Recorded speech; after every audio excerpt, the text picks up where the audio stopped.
সরকার তাদের দলের লোকজন বলছে খেলা হবে, খেলা হবে। ওকে, নো প্রবলেম, আপনারা খেলেন। বাট আমাদের বাংলাদেশ জাতীয়তাবাদী দলের প্লেয়ার কারা? বাংলাদেশ জাতীয়তাবাদী দলের প্লেয়ার বাংলাদেশের সাধারণ জনগণ। আজ মহাসমাবেশগুলো প্রমাণ করেছে যে বাংলাদেশের জনগণ এই খেলায় পার্টিসিপেট করে ফেলেছে। আজ বাংলাদেশ জাতীয়তাবাদী দলের প্রত্যেকটি নেতাকর্মীর আজ দায়িত্ব বাংলাদেশের জনগণকে সাথে নিয়ে ঐক্যবদ্ধ করে এই ঢাকার সমাবেশে আমি বাংলাদেশ জাতীয়তাবাদী দলের প্রত্যেক সদস্যকে আহ্বান করব, আপনাদেরকে সেই পরিবেশ তৈরি করতে হবে যাতে করে বাংলাদেশের জনগণ সেদিন ঢাকার রাজপথ দখল করতে পারে।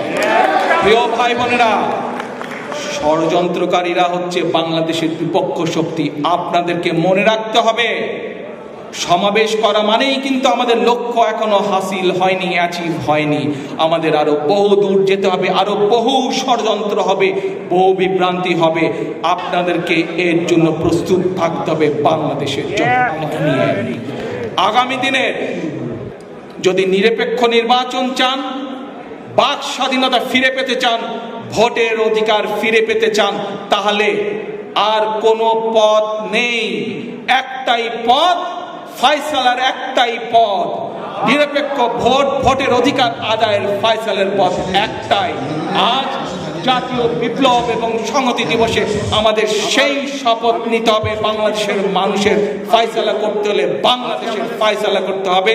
আমাদেরকে কি বলতে হবে? বাংলাদেশ যাবে কোন পথে? ফয়সালা হবে রাজপথে।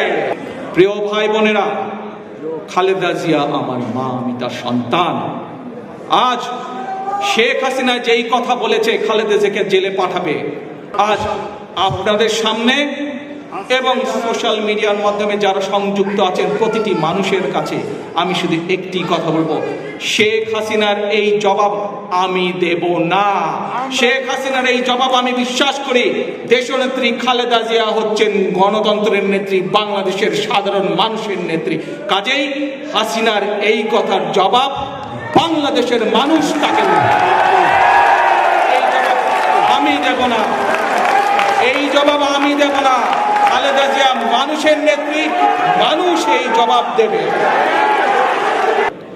আগামী যে আন্দোলনের মাধ্যমে যে নিরপেক্ষ সরকার গঠিত হবে, নিরপেক্ষ সরকারের অধীনে নিরপেক্ষ নির্বাচনের মাধ্যমে যেই সরকারটি, জনগণের যেই সরকার প্রতিষ্ঠিত হবে, নিরপেক্ষ সরকারের অধীনে যে নির্বাচনটি হবে, দয়া করে সেই নির্বাচনটিকে একটি দলের সাথে আরেকটি দলের নির্বাচন হিসাবে দেখবেন না।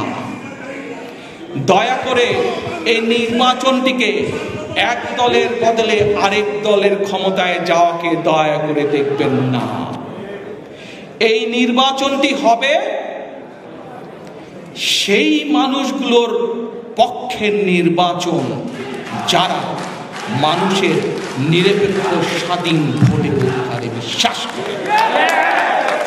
এই নির্বাচন হবে সেই মানুষগুলোর পক্ষের নির্বাচন যারা মানুষের বাক স্বাধীনতায় বিশ্বাস করে।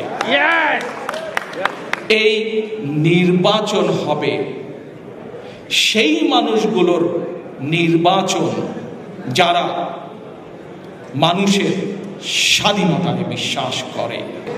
বহু শিক্ষিত মানুষ আছেন, সুশীল সমাজের একটি বড় অংশ আছে যারা আমাদের দৈনন্দিন রাজনীতিতে, নির্বাচনী ডামাডোলের রাজনীতিতে যারা আসতে চান না। কিন্তু আমি মনে প্রাণে বিশ্বাস করি সেই মানুষগুলোর সেই মেধা আছে, যেই মেধাকে আমরা কাজে লাগালে দেশের উপকার হবে, দেশের মানুষের উপকার হবে। আমরা সেই মানুষগুলোর পরামর্শ গ্রহণের জন্য সেই মানুষগুলোর পরামর্শ গ্রহণের জন্য, সেই মানুষগুলো যাতে দেশের উন্নয়নে, দেশের মানুষের উন্নয়নে অবদান রাখতে পারেন, সেই সুযোগ সৃষ্টি করতে চাই। এবং সেই জন্যই আমরা দ্বিকক্ষ পার্লামেন্ট বাংলাদেশে